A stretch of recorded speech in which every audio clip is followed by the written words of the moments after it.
Venezuela इस समय अपने इतिहास की सबसे भयावह प्राकृतिक आपदाओं में से एक का सामना कर रहा है। बुधवार शाम आए दो शक्तिशाली भूकंपों ने पूरे देश में भारी तबाही मचा दी। महज 39 सेकंड के अंतराल पर आए 7.2 और 7.5 तीव्रता के इन भूकंपों ने हजारों इमारतों को क्षतिग्रस्त कर दिया। सड़कें और पुल टूट गए तथा कई शहरों में बिजली और संचार व्यवस्था ठप हो गई।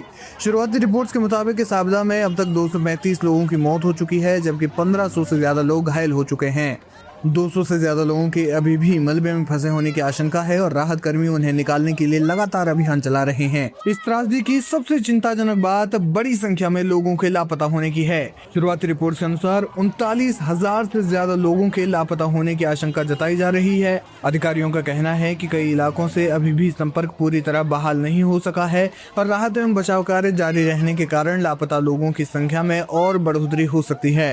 हालांकि प्रशासन ने ये भी स्पष्ट किया है कि अंतिम और आधिकारिक आंकड़ा राहत अभियान पूरा होने के बाद ही सामने आएगा। विशेषज्ञों के अनुसार ये भूकंप पिछले 126 वर्षों में वेनेजुएला के सबसे शक्तिशाली भूकंपों में से एक है। दोनों झटके इतने तेज थे कि इनके कंपन पड़ोसी देशों तक महसूस किए गए। ब्राजील और अमेजन क्षेत्र सहित कई इलाकों में लोगों ने धरती को जोर जोर से हिलते हुए महसूस किया। भूकंप के बाद लोग जान बचाने के लिए घरों, दफ्तरों और बाजारों से बाहर निकल आए। कई परिवारों ने पूरी रात खुले मैदान और सड़कों पर बिताई। बताया जा रहा है कि इस भूकंप के बाद आफ्टर शॉक्स का खतरा लगातार बना हुआ है। सबसे ज्यादा नुकसान राजधानी और उसके आसपास के इलाकों में हुआ। कई बहुमंजिला इमारतें धराशायी हो गई, जबकि दर्जनों इमारतों में बड़ी बड़ी दरारें आ गई। अस्पतालों, स्कूलों और सरकारी इमारतों को भी गंभीर नुकसान पहुंचा है। कई इलाकों में पानी और बिजली की आपूर्ति बाधित होने से लोगों को भारी परेशानियों का सामना करना पड़ रहा है। मोबाइल नेटवर्क और इंटरनेट सेवाएं प्रभावित होने के कारण कई परिवार अब भी अपने प्रियजनों से संपर्क नहीं कर पा रहे हैं।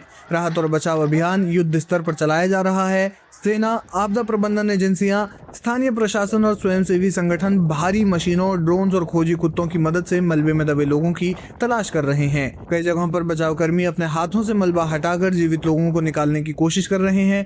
हालांकि लगातार आ रहे आफ्टर शॉक्स के कारण बचाव अभियान बेहद चुनौतीपूर्ण बना हुआ है। विशेषज्ञों ने लोगों से क्षतिग्रस्त इमारतों में प्रवेश न करने और प्रशासन के निर्देशों का पालन करने की अपील की है। वेनेजुएला सरकार ने प्रभावित इलाकों में आपातकाल घोषित कर दिया है। हजारों लोगों के लिए अस्थायी राहत शिविर बनाए गए हैं, जहां भोजन, पीने का पानी, दवाइयां और अन्य जरूरी सुविधाएं उपलब्ध कराई जा रही हैं। सरकार ने अंतर्राष्ट्रीय समुदाय से भी मदद की अपील की है। कई देशों और अंतर्राष्ट्रीय संगठनों ने राहत सामग्री, चिकित्सा दल और बचाव उपकरण भेजने की पेशकश की है, ताकि प्रभावित लोगों की जल्द से जल्द सहायता की जा सके। फिलहाल ये भूकंप वेनेजुएला के इतिहास का सबसे भयानक भूकंपों में से एक है। देखना ये होगा कि इस मामले में आगे क्या कुछ अपडेट आता है।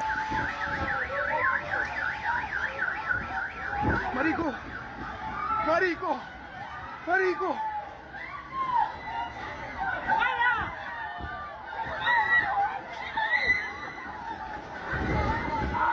Mierda, weón. Qué locura esta mierda, weón.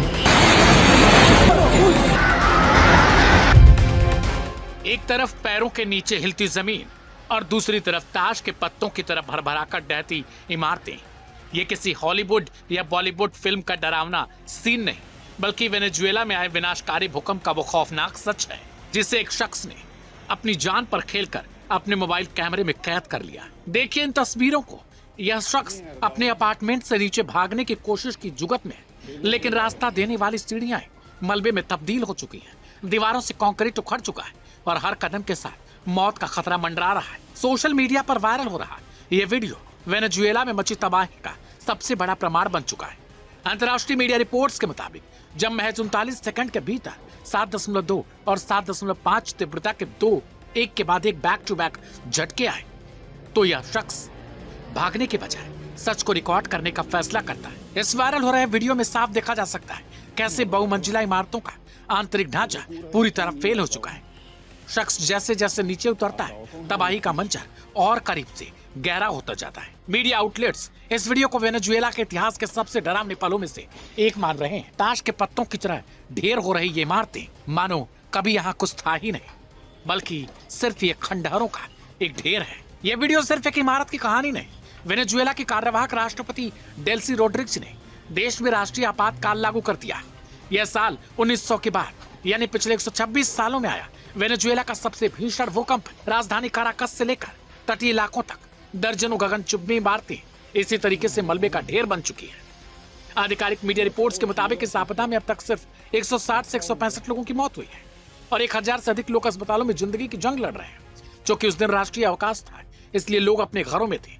मलबे के नीचे अभी भी हजारों लोगों के दबे होने की आशंका है। यूएसजीएस की रिपोर्ट चेतावनी दे रही है कि ये मौत सिर्फ 1000-2000 नहीं बल्कि 10,000 से 1 लाख तक हो सकती है। इंटरनेट पर लोग इस शख्स की सलामती की दुआ कर रहे हैं। इस वीडियो ने पूरी दुनिया को हिलाकर रख दिया है क्योंकि यह कैमरे पर रिकॉर्ड हुई किसी आपदा की सबसे क्लोजअप और लाइव फुटेज है। वीडियो में एक लिफ्ट भी दिखाई देती है जो बुरी तरीके से उखड़ चुकी है। लोग कह रहे हैं शुक्र मनाएं कि उस लिफ्ट में कोई मौजूद नहीं था। यह वीडियो चीख चीख कर बता रहा है कि प्रकृति के कहर के आगे इंसान की बनाई कंक्रीट की दीवारें कितनी बेबस हैं। फिलहाल वेनेजुएला में सेना और रेस्क्यू की टीमें मलबे में जिंदगियां तलाश रही हैं, लेकिन मौत के इन सीढ़ियों से उतरते इस शख्स का वीडियो सदियों तक इस आपदा के खौफनाक गवाह के रूप में याद रखा जाएगा।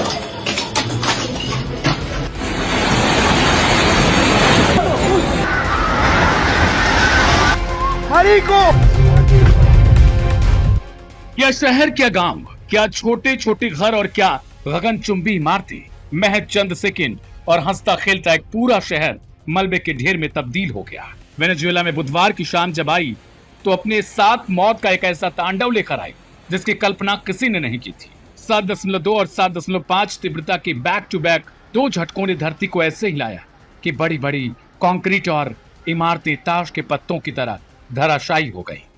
तस्वीरें ऐसी हैं जो रूह कपा दे, वीडियो ऐसे हैं जो रुला दे। चारों तरफ सिर्फ एक ही गूंज, बचाओ, कोई हमें बचाओ। अपनों को मलबे में दफन होते देख लोग चीख रहे हैं, बिलख रहे हैं, लेकिन कुदरत के इस कहर के आगे हर कोई बेबस है। सरकारी दावों और जमीनी हकीकत के बीच का फासला हमेशा से बड़ा रहा है। वेनेजुएला की कार्यवाहक सरकार ने आधिकारिक तौर पर अब तक करीब 164 लोगों की मौत और 1000 से ज्यादा घायलों का एक आंकड़ा जारी किया।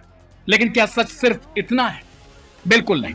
खुद अमेरिकी भूवैज्ञानिक सर्वेक्षण यानी यूएसजीएस की साइंटिफिक रिपोर्ट और प्रेडिक्टिव मॉडलिंग इस सरकारी आंकड़े की धज्जियां उड़ा रही है। यूएसजीएस की रिपोर्ट साफ कहती है इस बात की 37% आशंका है कि मौत का आंकड़ा 10,000 को पार कर चुका। इतना ही नहीं, विशेषज्ञों का अनुमान है कि यह महाविनाश 1 लाख से ज्यादा जिंदगियों को लील चुका है। आपदाओं का इतिहास गवाह है कि शुरुआती आंकड़े हमेशा बेहद कम रखे जाते हैं ताकि पैनिक न फैले, लेकिन जो आंखें तबाही देख रही हैं उन्हें सच पता है। वेनेजुएला का सरकारी आंकड़ा तो बस 164 प्लस मौतों की पुष्टि अभी कर रहा है, लेकिन यूएसजीएस का अनुमान है 10,000 से लेकर 1 लाख तक मौतें। इन दोनों आंकड़ों पर गौर करें तो जमीन आसमान का फर्क है। यूं तो ईश्वर न करे कि इतनी बड़ी संख्या में लोगों की जान जाए, मगर कुदरत के आगे कोई कुछ कर भी तो नहीं सकता। वेनेजुएला का यह मंजर भारत को साल 2001 के गुजरात के भुज भूकंप की याद दिलाता है।